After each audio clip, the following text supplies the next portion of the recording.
Ay, mga mahal, ang ating topic ngayon na tinatanong ni Pascual, ang tanong niya ay, nasasayahan ba ako sa baliktaran? So, ito pag-uusapan for today's video. Interesado ka bang malaman kung ano kasagot? Please keep on watching para bago yan. Kung bago ka pa lang sa akin channel, please consider to like this video and subscribe my channel.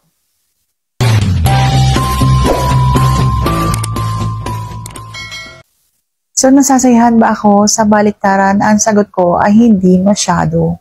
Kasi nga po sa baliktaran, pareho kayong may ginagawa. Yung hindi mo manamnam kung ano yung ginagawa sa'yo kasi may ginagawa ka rin doon sa iyong kapareha.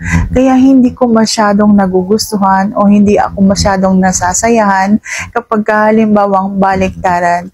Oo, kumakain ako pero gusto ko kapag kumakain lang ako. Kasi gusto ko kapag halimbawang ako na yung kinakain, ninanamnam ko yung sarap, yung kiliti, hanggang ako ay makaraos. Kaya gusto ko kapag halimbawang kainan, ayaw ko ng baliktaran. Ako kakainin kita hanggat gusto mo. Gusto mo, malabasan ka pa sa aking bunganga. Pumapayag ako niyan. Hindi ko alam doon sa ibang babae, ako lang to. Sinasabi ko sa inyo, ako lang yung ganitong babae. At hindi ko alam kung may kapareho ako. Okay? Kung halimbawa ang inyong mga asawa ay hindi nyo nararamdamang nasisihan din, baka kapareho ko siya na hindi nasisihan kapag halimbawang baliktaran.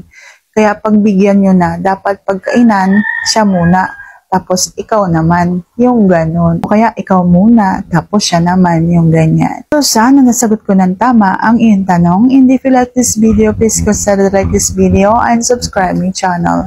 Thank you for watching. See you on my next vlog.